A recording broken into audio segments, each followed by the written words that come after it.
met her, introduce you Lysa Chizmadia. Lysa Chizmadia is a planetary geologist from the University of New Mexico, where she got the PhD just in geology, leader by Adrian Bradley, that is a very well-known expert on chondritic meteorites. And she's going to explain us today an amazing adventure that she had 20 years ago. I know. Just looking for meteorites in Antarctica. But, you know, in her career, she has been, since the defense of the PhD, working in many universities. Probably the most one, the university she has spent more time was in the Puerto Rico, where she learned some Spanglish.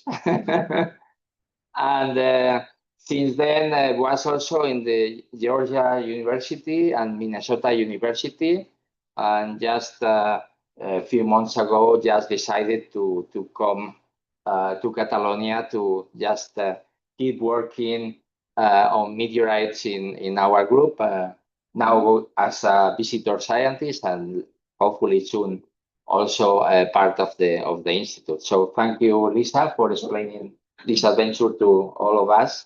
And well, I hope you enjoy here. Yeah, I do. I thank you very much for everyone who is coming, and it's been lovely. Everyone's been so welcoming and so friendly. So I feel like this is like my second family, but with much less drama than my actual family. So so thank you very much for coming. This is probably very different than the normal Pizza Friday afternoon talks. So this is going to be a little bit more of pretty pictures. There's not that much science that we can do in these conditions, but we sure enjoyed our time while we were there. So this is our group picture. This is actually, we have two subgroups that are going to split off. This is Mount Erebus in the background, which is the most active volcano in the Antarctic continent. And this picture is taken during what we call our shakedown. So before we actually deploy out and get dropped off and left behind by the pilots, we do a convoy where everyone loads up their skidoo and they have a sledge behind with equipment, tents, stoves, sleeping bags, etc. And we try out all the equipment and make sure everything works. So in our case, this actually ended up being really useful because our teapot didn't work. And you really need to be able to boil water. That's a critical component to life on the ice. And this way, we not only can we make sure the equipment is working, but we make sure that the people are going to be able to handle this as well, because there's a bit of a psychological component to being dropped off in the middle of an uninhabited island, continent, and make sure that, yeah, everybody comes home safely. So first of all, where do we find meteorites? Why do we even go to Antarctica? This is an expensive and dangerous trip to make. And it's, you know, one of the reasons is it's particularly easy to find large quantities of meteorites in Antarctica. In addition, Antarctica is very cold and dry, and so the meteorites tend to be about as pristine as we can get them without picking them up immediately after they fall. So that's part of why this project has been going on since 1968.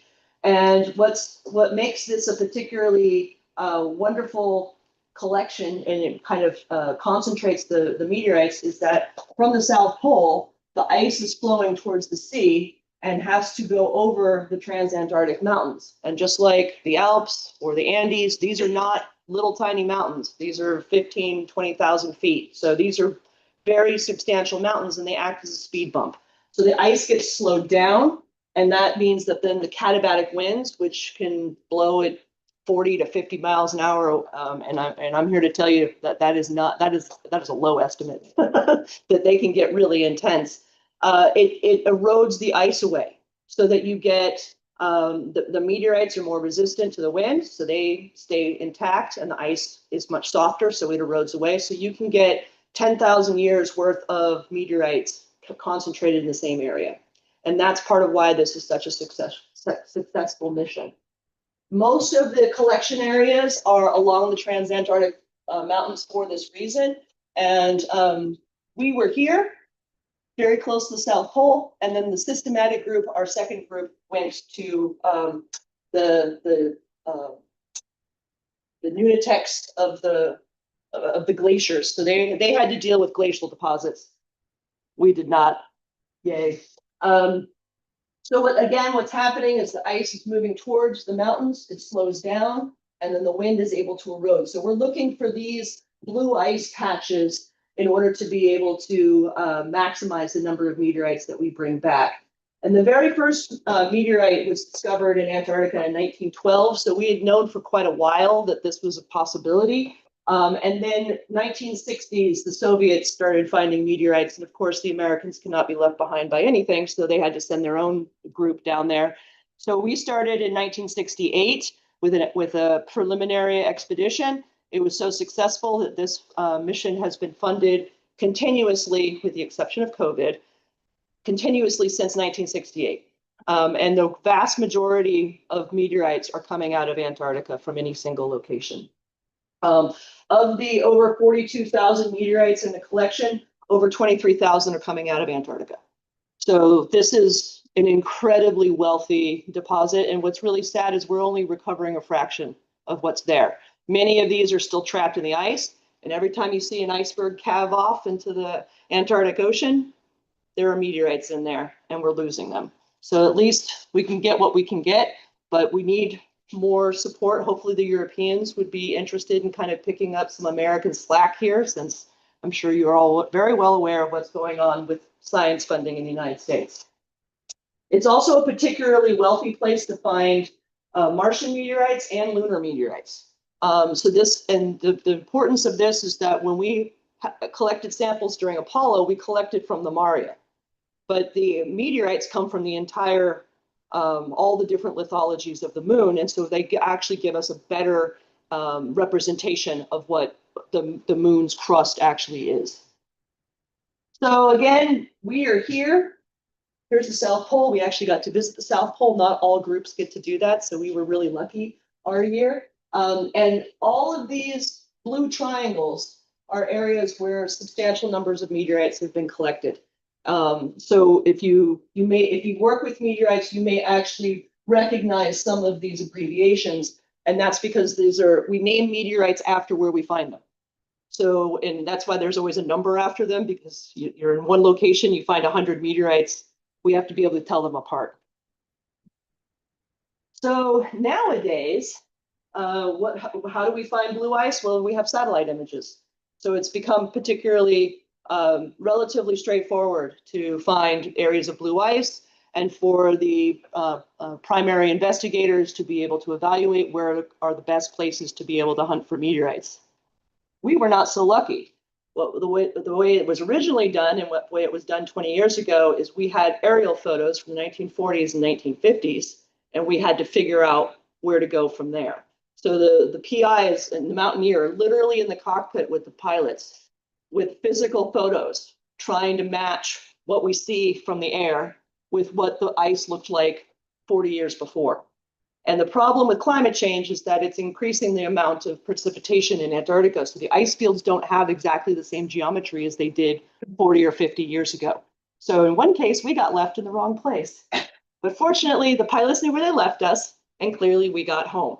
But where we thought we were was not at all, because the ice fields are changing dramatically. So here are our two groups. This is our systematic group.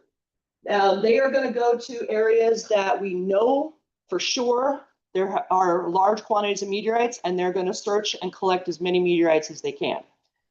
We, in the reconnaissance team, are going to go to places that no one's ever been before, and we don't know what we're going to find.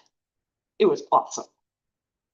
So, and this is, you'll notice the differences in how much skin is showing between the two groups.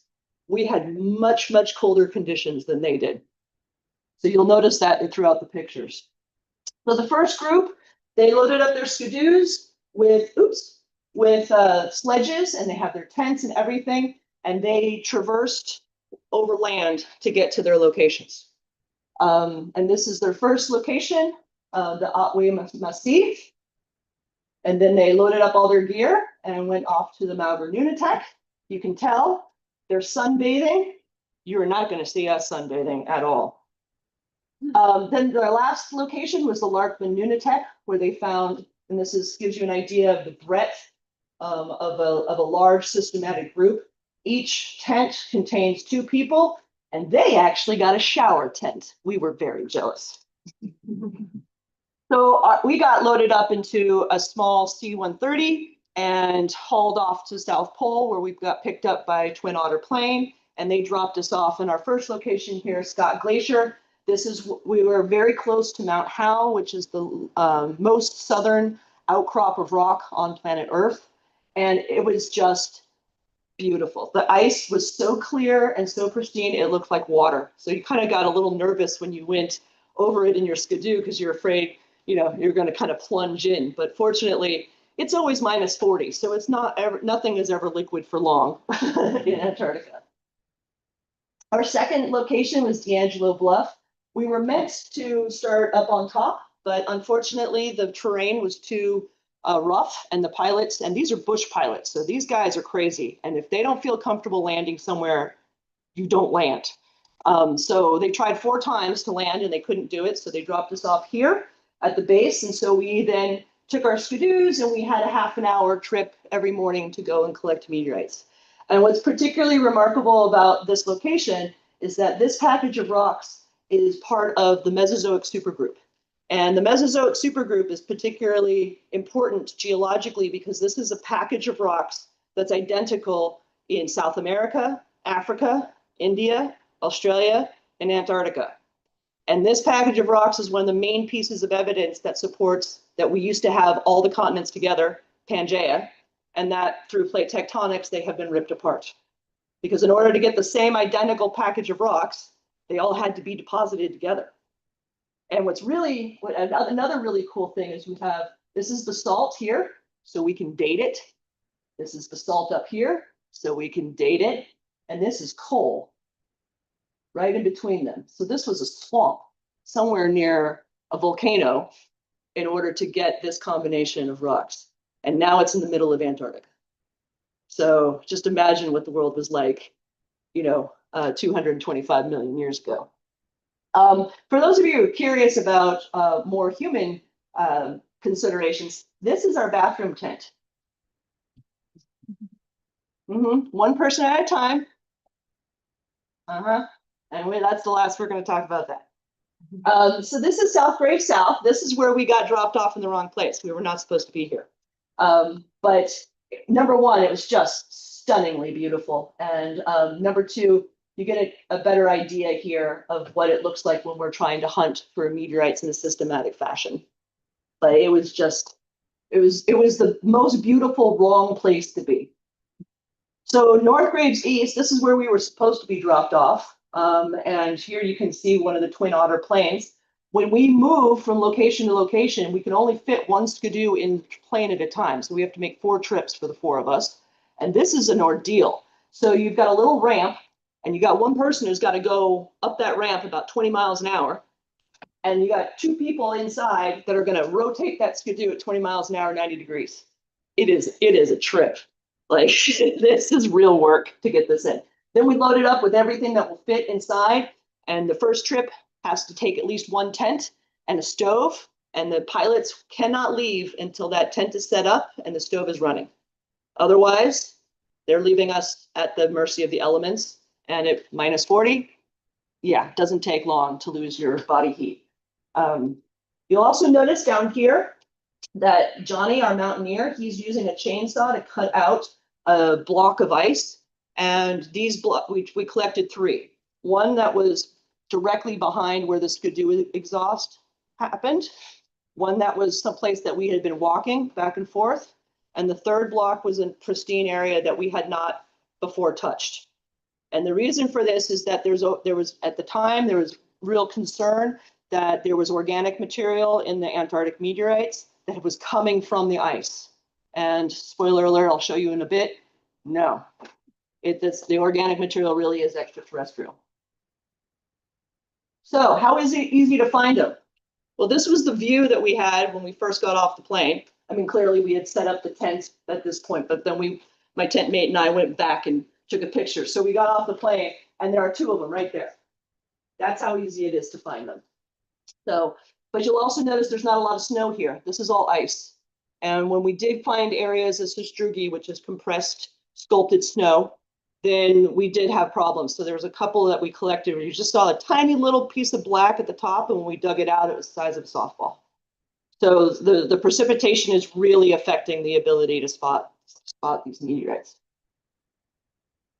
So one of the questions I get asked is, what is it like down there? Well, some days are beautiful. This is Barb flying a little mini kite that we got for Christmas presents that year. This is not a bad day. This is a moderate day. A bad day, you can't see your hand in front of your face. So we have a rope that we put from the tent to the bathroom so you can't get lost. And many times on a day like this, you're following your footsteps back because you can't really see very far. And of course, the wind is blowing ice crystals, which is not particularly comfortable on bare skin. So this is why out of the 42 days we were on the ice, we could only go hunting 11 days. So we spent the other 31 days keeping ourselves from going crazy. So, okay, so what do you do inside the tent when you're trapped there for 31 days? Well, fortunately, I had the best tent mate in the world. She's smart, she's funny, she's musical, she's just a fantastic person to have along. So that made a huge difference to have someone who's always positive, always singing, always got Scrabble on the ready to play at any time. And she also had a grant in order to do outreach. So she's here logging the meteorites that we have collected at this point and emailing this on a blog out to school children across the United States who are then have little assignments that they're doing with our data as we're collecting it in real time. So here we're collecting magnetic susceptibility so that the students can try to tell the difference between a metallic meteorite or a stony metal, or something that's more of like a basalt or an igneous rock. So, and you can, it's awesome. And then here I am logging all the data that the magnetic susceptibility, as well as the locations and the number of meteorites as we're finding them. So this is our little keyboard that we attached to a cell phone. This is what we did 20 years ago because the solar panels didn't work, so we couldn't charge our laptops. So this was the best we could do. This is Christmas and the other group. So they clearly got hats and kazoos and all sorts of other little presents. And Christmas is a big deal. In fact, there are many veterans of the program that send additional Christmas presents because morale is really an important thing to keep high in these conditions. And so you get just completely goofy, silly, paper hats and just the most ridiculous, and it's perfect to know that somebody out there in the world knows we're still out there and that that they love us. So this is what the tent looks like. It's 8 feet by 8 feet.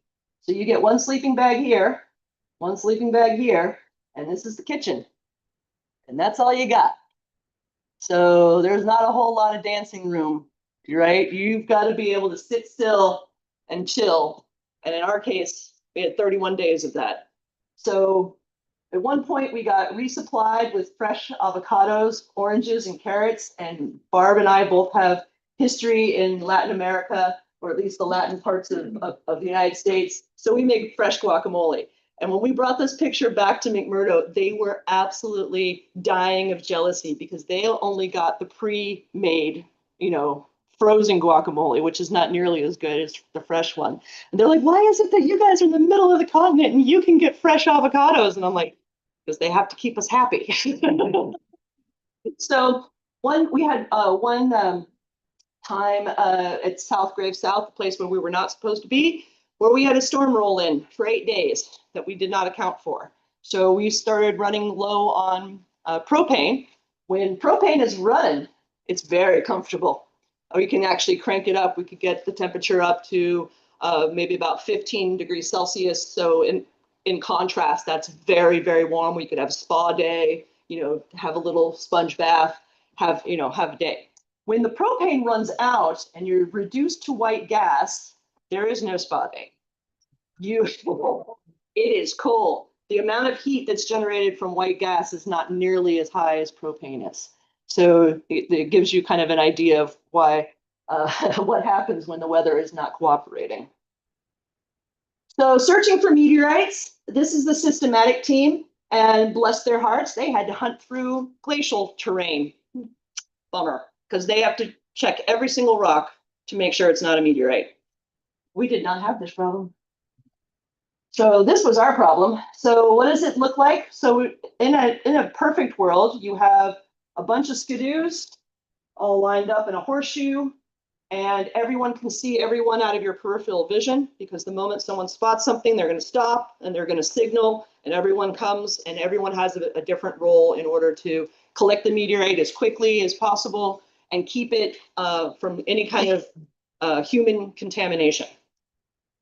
So we'll have a little powwow at the beginning, and this is one of Ralph's notoriously complicated diagrams from trying to explain what they're going to do.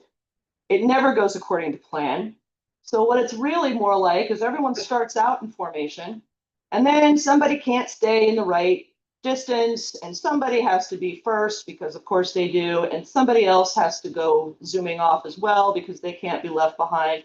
And somebody like me gets a crappy skidoo that it just ate through the spark plugs. We had to change spark plugs every single day. I just did not have the RPMs. So when we had to run, when the weather kicked in and everyone's heading towards home at 40 miles an hour, I'm stuck back here at 20 miles an hour following their ski marks, hoping I can get back before the ski marks get completely blown away. And then somebody can't go the right direction. We did not have this problem, fortunately. And then if there's a big meteorite that everyone can see, everyone starts heading towards it regardless of what else is going on. And somebody inevitably just goes the wrong way. So this gives you kind of a little bit of an idea of how chaotic this process actually is.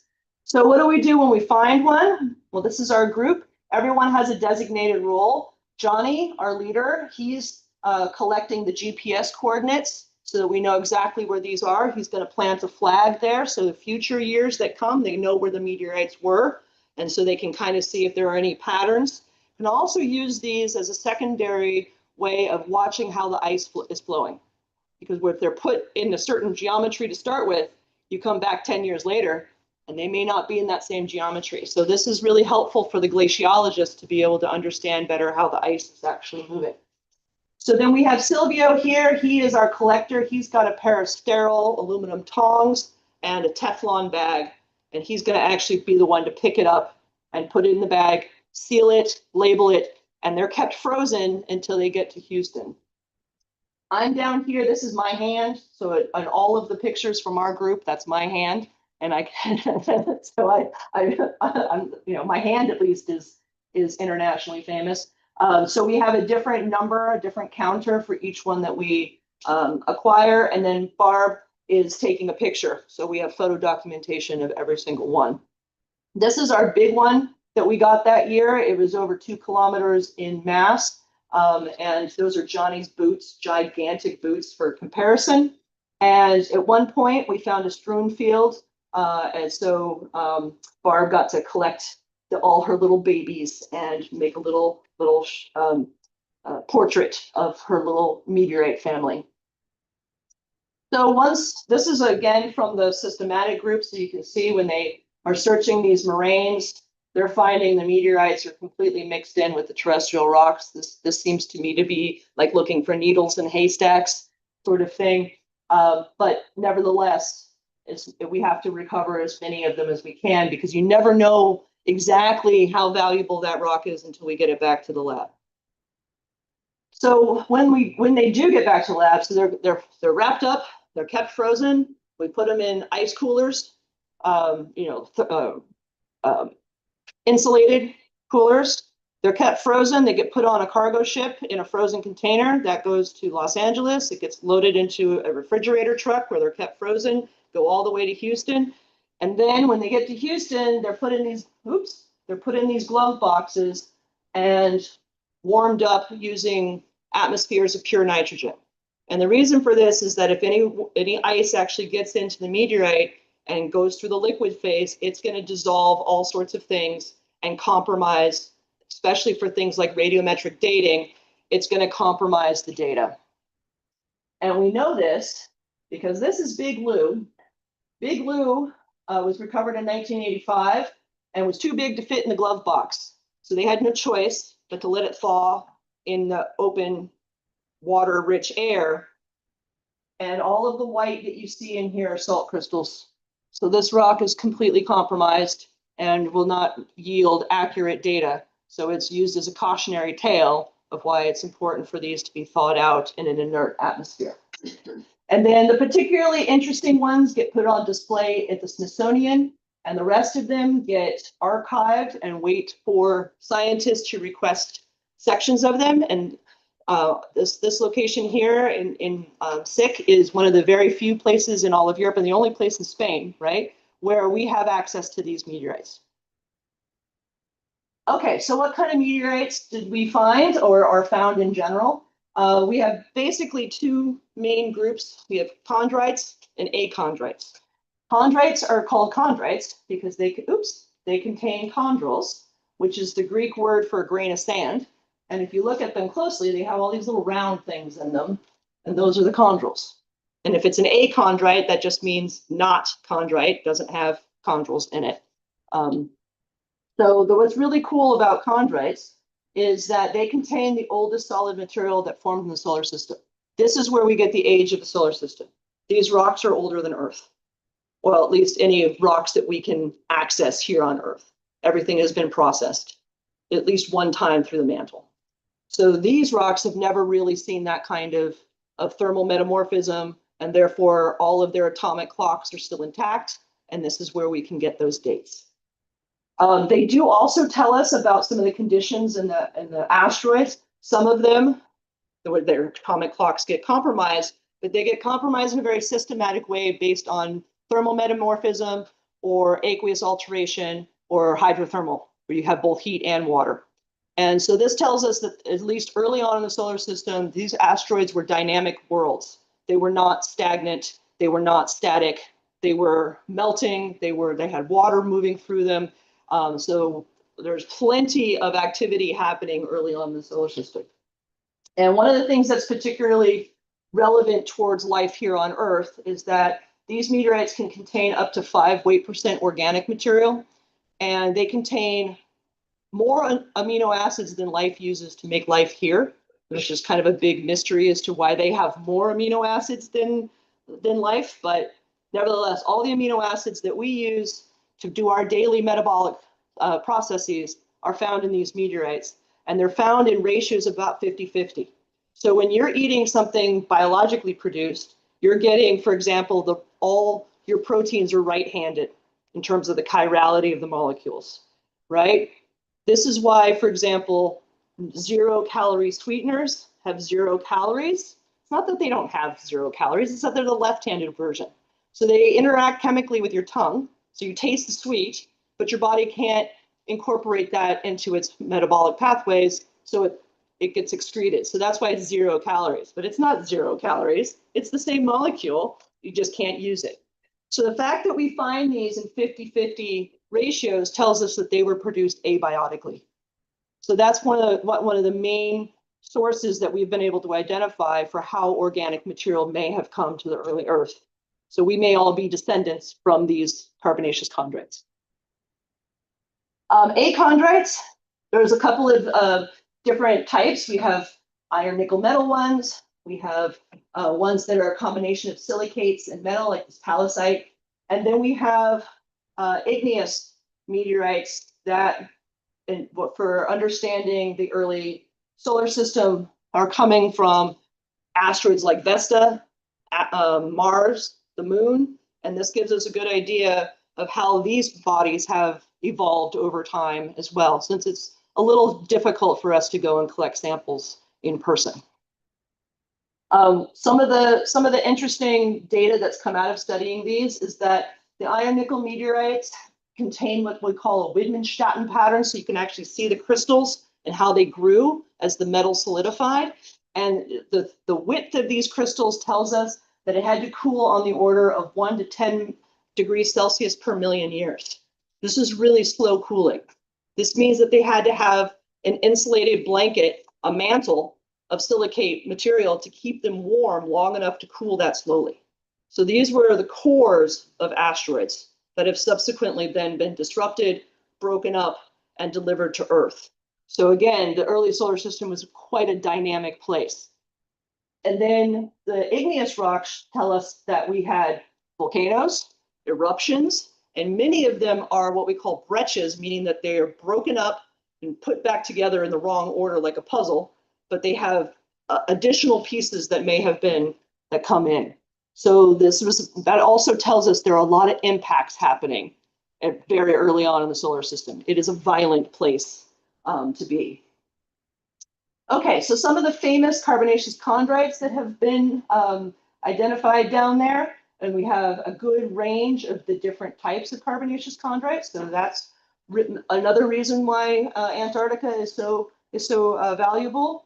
But also we get some famous achondrites that come out of there. So one of the fun consequences of this project is that it was debated between astrophysicists and meteoriticists for many years whether or not we could get meteorites from the moon. And then we found them. So the people who thought that it wasn't physically possible, well, they had to change their models because it clearly was.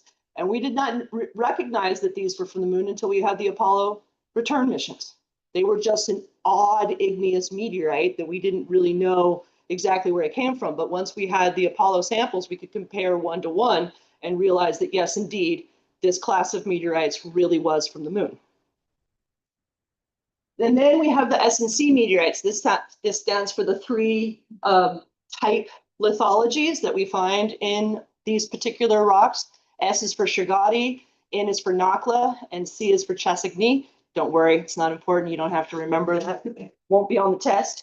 But what's really cool about these is that this may be the first time we've identified something without having to have a sample return or a detailed mission for figuring out where they came from. So the first thing that was really odd about this group of meteorites is that they're very young. Most of the igneous meteorites have ages 4.3, 4.49 billion years old. So they were active, they erupted, and then they died. And this is relatively to be expected because a small body has a very high surface area to volume ratio. So it loses its heat fast, right? Well, this tells us these are not from a small body, they're from something more planetary size. So in order to keep the igneous activity going until at least 155 million years ago. So we need something that still has volcanoes going to be the source of these. And then the second piece of evidence is that the oxygen isotopes show they're all from the same place. So they all fit on the same oxygen isotope line that's distinct from Earth, distinct from the other igneous meteorites, and it's all on the same mixing line. So if one of them is from a planetary body, they're all from a planetary body. And then the third, the smoking gun, is that a very famous meteorite called Elephant Moraine 79001 actually contains melt glass. So during the impact, it was so forceful and violent that it melted some of the minerals in this rock, and it was able to catch little bubbles of the atmosphere. So that's number 3. These rocks are coming from somewhere with an atmosphere. And that atmosphere is a 1-to-1 match with the data that was recorded by Viking. And not just the quantities of the gases, but the isotopes. So if they're not from Mars, there is a hidden Mars-sized body out there with an identical atmosphere that we need to find. So this is why this is particularly exciting, to be able to use both mission data and meteorite data to be able to solve the mystery of where did these meteorites come from. Okay, so what did we collect? Well, we collected 852 meteorites total. That's actually a fairly low number. And part of the reason for that was the bad weather. So it's not the lowest. There have been other years that didn't collect as much, but it also gives you an idea of how much material there is there to collect, right? Many years overcome 1,000 meteorites in a single year, and we're only out there hunting for 6 weeks. So if we had full-time hunting, we would probably have double the amount of meteorites in our collections. So we got lots of ordinary chondrites. That's not a surprise. They're called ordinary chondrites for a reason. They're not particularly boring. They're just called ordinary because they're the most common group of meteorites. So you expect to find a lot of those. We found 19 carbonaceous chondrites, and many of them are particularly important ones, like there's a CM1. These are incredibly rare. And then we found 6 CKs, which are also very rare. So the variety and the of the meteorites that are available is a really important resource. So the really interesting ones, we found a eucrite. These come from the asteroid Vesta. 2 lunars, a Shergotite, that's from Mars. 2 unique ones that we're going to talk about in a couple of slides. 1 metal that is non-magmatic. So these are kind of still a mystery as to how these formed. One of the most prevailing theories is that these had to form relatively close to the sun, maybe near where Mercury is, to be able to basically the only thing that could condense there would be the metal. And then a mesosiderite, which is a mixture of rock and metal, usually due to some sort of catastrophic impact. So these are also quite rare. Okay, so what do they look like? Well, first of all, in these pictures, I'd like you to notice that if you see skin, that is not my team. Because my hand is always bound up in 2 gloves, because that's how cold it was. So this is the eucrite. You'll notice it has a really shiny fusion crust, this black glassy outer layer, and that's because it contains quite a lot of plagioclase. So the minerals inside the meteorite actually affect how the glass appears, which that was something I learned on this trip. I had no idea that was a factor, and so it's kind of cool. I can look at the rocks now and go, oh yeah, that one's got a lot of plagioclase in it. Here's a Martian. This is the meteorite that we're going to talk about a little bit more. This is a unique type of meteorite that had never been discovered before. And here's an itty bitty little piece of the moon that we almost lost. So we had a weather event come in. Everyone jammed for home because it was starting to get pretty dangerous. And I happened to spot it right as I'm being left behind. So I dropped my ice axe because no one's going to turn around and come collect it that day. We spent 2 days hunting for that ice axe. We could not find it. The very last day, my tent mate Barb spotted my ice axe, and we were able to collect this unique meteorite from the lunar highlands, from the white parts of the moon when you look at the full moon at night. Okay, so why are these 2 unique meteorites interesting? Well, first of all, they come from a very rare group of meteorites called braconites. That will also not be on the test. You don't have to remember that. But what's interesting about these braconites is that they form their own oxygen isotope line, which means they're all coming from the same place. And that these braconites are normally made up of extremely silica-poor minerals, what we call ultramafic. So there's like something out of the mantle of Earth, basically. So these are normally very, very deep, very, very primitive sorts of rocks. The ones that we found were closer, they're more silica rich, they're closer to andesite in composition. This is the first detection of an andesite outside of Earth. The andesites are called andesites because they're named after the Andes Mountains. Yes, geologists are not creative when we name things. And the Andes Mountains, of course, are forming because the Pacific plate is subducting beneath the South American plate. And that causes partial melting. And then the magma comes up. It's more silica rich than the original oceanic crust. And that gives us a new class of rocks that we now associate almost exclusively with subduction zones until we discovered these rocks. And now, for the very first time, we have evidence of evolved rocks outside of Earth. They also contain sodium-rich plagioclase. This is also a consequence of partial melting. So there had to be at least 2 melting events. The first one, primary, that formed the original ultramafic compositions, and then a second melting event to concentrate the silica and the sodium, because otherwise these are normally very low in concentration in most primitive melts. And what's really cool, I think, is that these were actually predicted to exist based on the ultramafic compositions and their textures. It looked as if there was a piece missing in the puzzle for this particular group of asteroids. And sure enough, we found it. Of course, we didn't know that at the time, right? These have to go through extensive study after they come back. So that's part of the fun. You get to see 20 years later what happened to your rocks. Maybe a little bit like having a kid, right? You get to see how they come along. So the braconites in general show textures like this, where this is what we call a cumulate texture. You can imagine that each of these crystals is a little bit like cornflakes in your bowl. When you pour the cornflakes out, they kind of tumble and come out randomly, but when they settle, they kind of more or less settle with the flat part down. And the way that geologists think that these kinds of rocks form is because you have a giant magma chamber, and as it's cooling, the crystals are starting to form, and then they kind of rain down just like cornflakes and line the bottom of the magma chamber. And these looked as if there had been melt extracted from them, much like what we see in mantle rocks here on Earth. And that's why they predicted that there should be these andesites somewhere out there in the solar system, which now we have them. So the model for this is that you have an initial intrusion, so initial volcano, or what you have an edifice up here, but 90% of what melts to form a volcano stays underground. It's what we call plutonic rocks. They cool very, very slowly and give us nice big crystals. And if you walk along any of the streets here in Spain, all of the buildings have nice big crystals on them. Those are all plutonic rocks.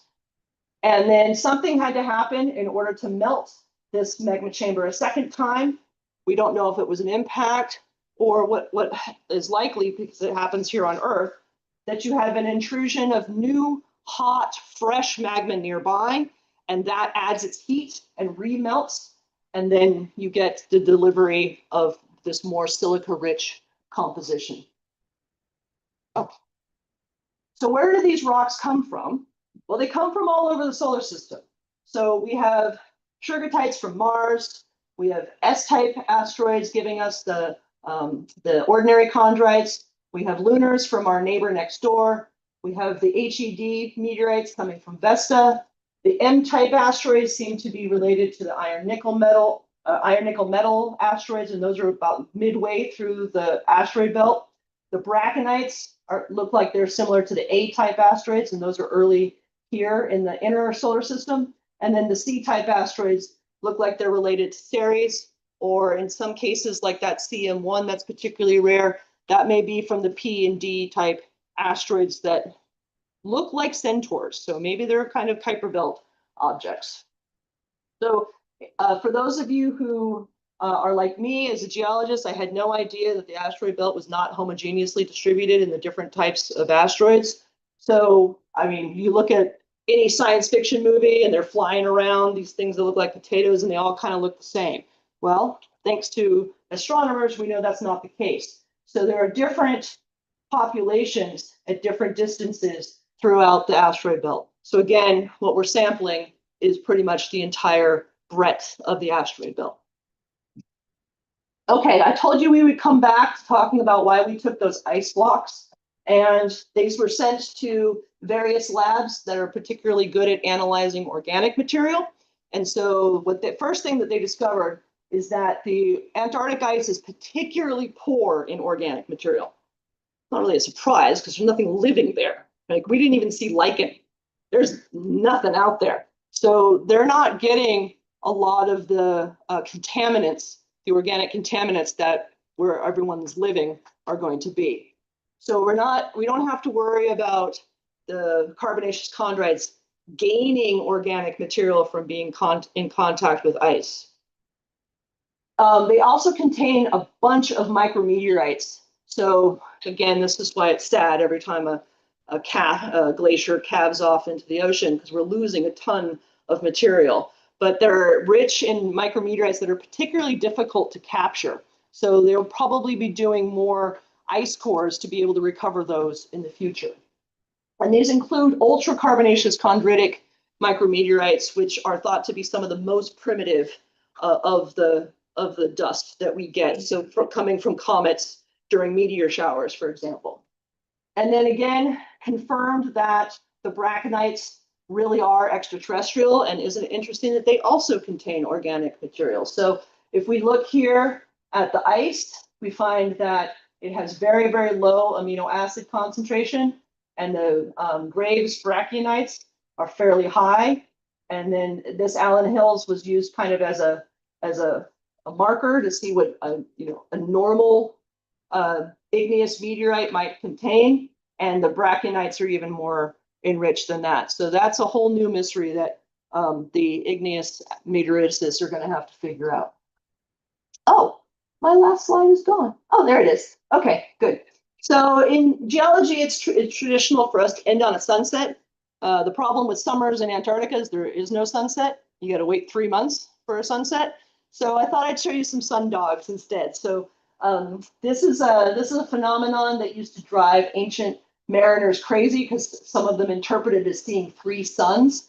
And what this really is refraction of light through ice crystals, much like how refraction through raindrops gives you a rainbow, refraction through ice gives you sundogs. So thank you very much for coming today, and I'm happy to answer any questions.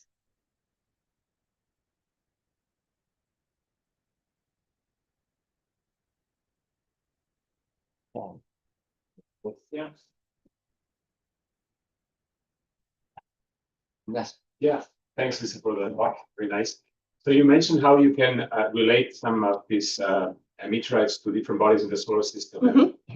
And with the moon is obvious because of the Apollo landings, Mm-hmm. with Mars because of the inclusions. Mm-hmm. But what about the other ones? So Terence, how do you actually attribute those meteorites to the bodies themselves? So reflectance spectra was the first main tool that was used, and that's actually that's a project that we're hoping to work on while I'm here. So that was kind of the first hint that was looking at comparing reflectance spectra in the lab with reflectance spectra gathered through telescopic studies. And then we had the Dawn mission. And the Dawn mission took very detailed elemental and mineralogical maps of both Vesta and Ceres. And it's really hard to explain where these rocks are coming from if they're not coming from those 2 bodies, because they look absolutely identical. And how about other bodies? Could you expect that some of those can be of other bodies in the solar system that you don't have explored, don't have so much good data? Yeah, so that is kind of one of the outstanding mysteries in the field of meteoritics, is we have meteorites that we don't seem to find a match for in the asteroid belt, and we have asteroids that we don't really have meteorites for. So part of this could just be sampling, right? We only have 42,000. I know that sounds like a lot, but that's not very many rocks to put together an entire body. And some of it could be that our techniques need to get higher resolution. It's also possible that especially these igneous asteroids, they're going to have layers. So if you're only visualizing a certain cross section, there could be a massive impact on the other side that we haven't seen yet. So some of this could come with time. But yeah, reflectance spectra is the big overall bridge.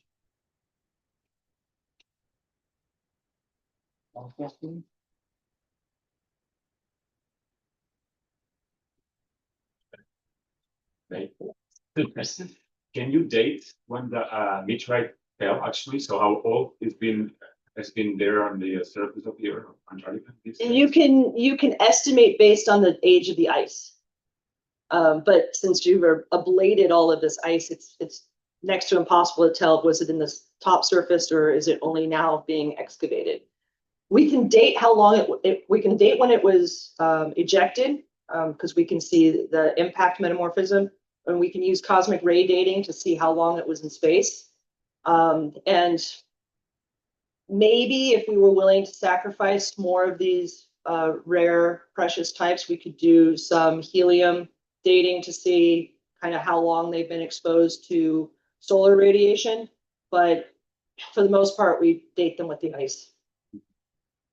In fact, there is another way that is using short-lived nuclides, because as soon as the meteorites get into the ground, they are not so heavily irradiated like in space. So you have very short-lived nuclides that allow for few decades to identify at least 10 years if it's a fresh meteorite. And this we have used this, for example, to identify very clearly that the meteorite falls we have recovered in Spain were coming from space. Just if you are able to catch the meteorite, to recover the meteorite in few years, you can find that these short-lived nuclides still are alive.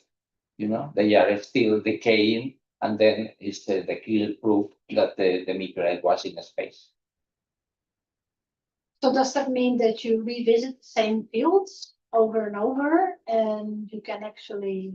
Yeah. Do you actually see, like, if you come back after 1 year, how much They you don't find? come back after 1 year. They come back after maybe 10. 10, okay. But So yeah, then what you find 10 years later is the harvest of the last, so some of them are whatever got exposed Right. in the last yeah, 10 years. exactly. So Yeah. some of them are fresh, and Yeah. some of them are newly exposed from Yeah.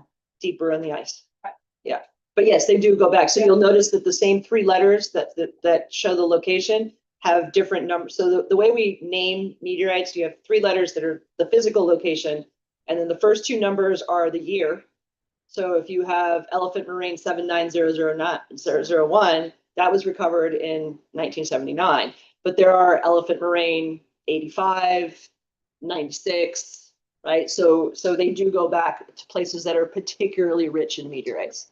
And the people who are looking in the moraines, how can they tell the meteorites apart from the terrestrial rocks? I mean, you said that a few times, but how do you do that?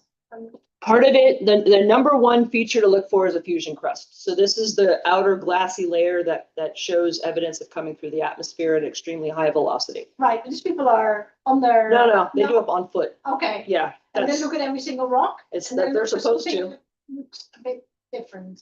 So you're looking for something that looks a bit different. You're looking for something that looks black and glassy. You're looking for something that if the fusion crust, which is quite fragile and can fall off, if you see chondrules, Mhm. that's dead giveaway, because there are no terrestrial rocks that have chondrules in them. Or if you see raw metal, that's another dead giveaway. But they do accidentally recover terrestrial rocks, and that's part of why they have to be sorted by the Smithsonian and gone through in detail. So of course they have more in the moraines. They recover more terrestrial rocks than those of us who were lucky enough to just have to tell the difference between ice and black. Mhm. Well, allow me to say, Sure. for example, when we were recovering the Puerto Lápice euclide, that is a piece of pesta that we have in our panels, you know, and in the exhibitors, we were dealing with the problem that the entire ground of Puerto Lápice is in El Quijote, La Mancha. This town is full of stones. You know, the entire ground is covered by different sizes of stones. So we were looking for really centimeter size pieces. The smaller one, the cover was like 1 millimeter meteorite. And the thing that is what's crucial was just going over the ground, searching for the meteorites around midday, because it was the best time in which you can distinguish the meteorites from dry black olives. And we recovered like about 50 meteorites in total. But was using that during midday, given that the euclides contain plagioclase, you have a very bright fusion crust in comparison to the black, pale fusion crust of the chondrites. And that allow us to identify when you were going through, just passing through and distinguish the brightness from the pale, dry olives. But that was really a very hard work, you know, in summer with really hot weather. Was horrible, but well, really gratifying not to find these meteorites. You don't feel the cold when you find one. So I have, you have mentioned the micro meteorites Mhm. that could be from the early, more young meteorites. What's the earliest of the meteorites, and how do you know? You know about the radiation that the rocks have, and this is the way to find out their age or something like that? Well, micrometeorites get completely melted as they come through Earth's atmosphere. So their atomic clocks get completely reset. We can't date them, but we can analyze them for composition. And so we can compare those compositions to what we see, for example, in reflected spectra from comets. But the young ages come almost exclusively from the Martian meteorites. We don't really see young ages. The moon's youngest age is about 1.9 billion years. So, and that's still a relatively large body compared to most of the asteroids. But you mentioned that you had some chondrite meteorites from 4 billion years or something like that? Yeah, so the chondritic meteorites are almost exclusively 4.5 billion years. There's the CB, CH chondrites have had some impact history, so they're a little bit more complicated, but overwhelmingly, yeah, this is where we get the age of the solar system. Yeah. Question? The question about the pre-solar grains. So, how do you collect them? Because I think it has to be very different. So, and then you said that you need to, in theory, to unmelt these rocks under inert atmosphere. But I think for the pre-solar grains, you probably have to melt the ice. So when we've worked on pre-solar grains, you have to destroy the meteorite. So these are usually extremely what we call refractive, really high temperature minerals. And what they do is they basically dissolve the rock, and what's left behind that's the most resistant are the pre-solar grains. I'm trying to finish a paper right now where we were able to find what are almost certainly pre-solar grains embedded in the organic material. So they get protected from the acids in the organic material. So we're able to find somewhat lower temperature pre-solar grains, which is a real problem for the people who have been analyzing carbon to oxygen ratios in the organic material, trying to draw conclusions of how the organic material formed. Well, spoiler alert, all of that's compromised because the majority of crystalline minerals are dominated by oxygen. So that oxygen ratio is problematic now. So we're hoping to have that paper out, at least submitted by the end of the year. Right now, we are dealing, for example, with these presolar stellar grains. The way that Lisa was explaining is more in the old 80s, and now we are using the nanosims, the nanosecondary ion mass spectrometers.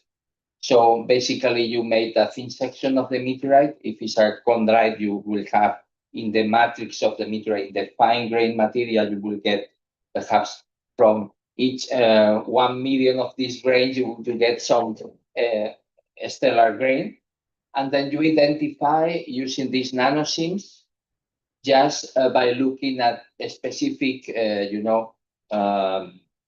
isotopic compositions. And then you identify some hotspots where the specific isotope that is contained in a presolar grain is matched. Characterized by a specific isotopic ratio of which element? Well, it depends. So It depends. nitrogen, oxygen, carbon, silicon, iron. For example, if you are looking for silicon carbide with these nanosims, you are making, for example, a 10 piece, a small layer, 10 microns, for example, and then you look for silicon and carbon. So you can match, when you match both, that is the silicon carbide. For other kind of minerals, you need to try to identify which is the one is more interstellar, no, in that sense. And of course, it's destructive. So it generally gets used up during the process and it's gone. So you have to go hunt for another one. And then is it really this from the same population?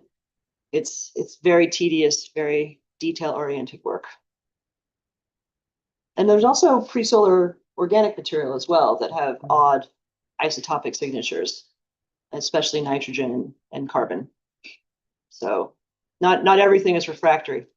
Okay, so it's time to finish. Thank you, Lysa, for Of course, all this. my pleasure. And as always, please wait for Lysa for pizza. Okay. Well, except for the meat stuff, you can eat all the meat pizza.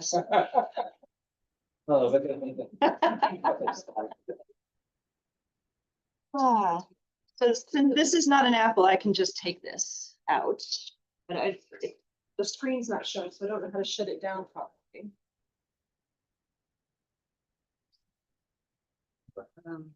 Perhaps all. Already stop?